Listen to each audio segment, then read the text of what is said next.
Hello everyone, welcome back to the UFC's Casuals Guide for Heavyweights, a multi-part series of videos where new MMA fans can ease into the sport by covering all of the relevant heavyweight fighters. Last time we left off with the French duck himself, Cyril Gane, and luckily we are going to be covering his next opponent, Alexander Volkov. Now, Alexander Volkov is currently number 3 in the heavyweight division with quite a crazy record of 38 wins and 10 losses.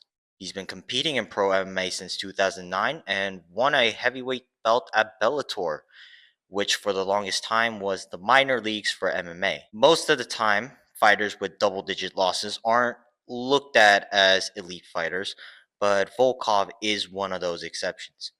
Since joining the UFC, most of his losses are to other top 10 heavyweights, and he's levels above anyone outside of the top 5. Since losing to Tom Aspinall, Volkov has bounced back with wins over Sergey Pavlovich, Taitui Vasa, Alexander Romanov, and Jairzinho Rozenstruik.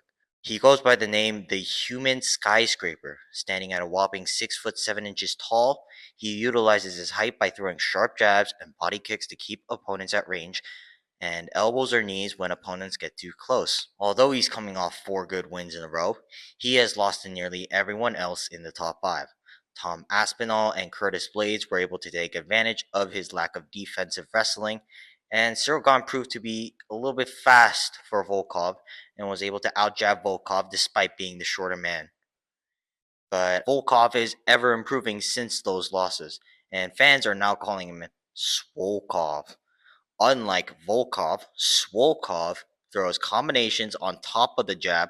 He's a lot better moving laterally, but most impressively, he now incorporates BJJ submissions into his game.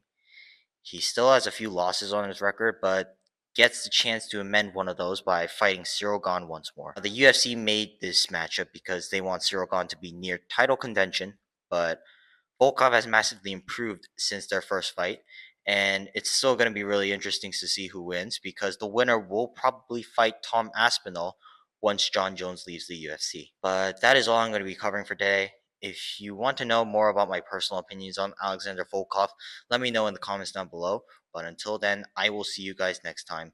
Goodbye.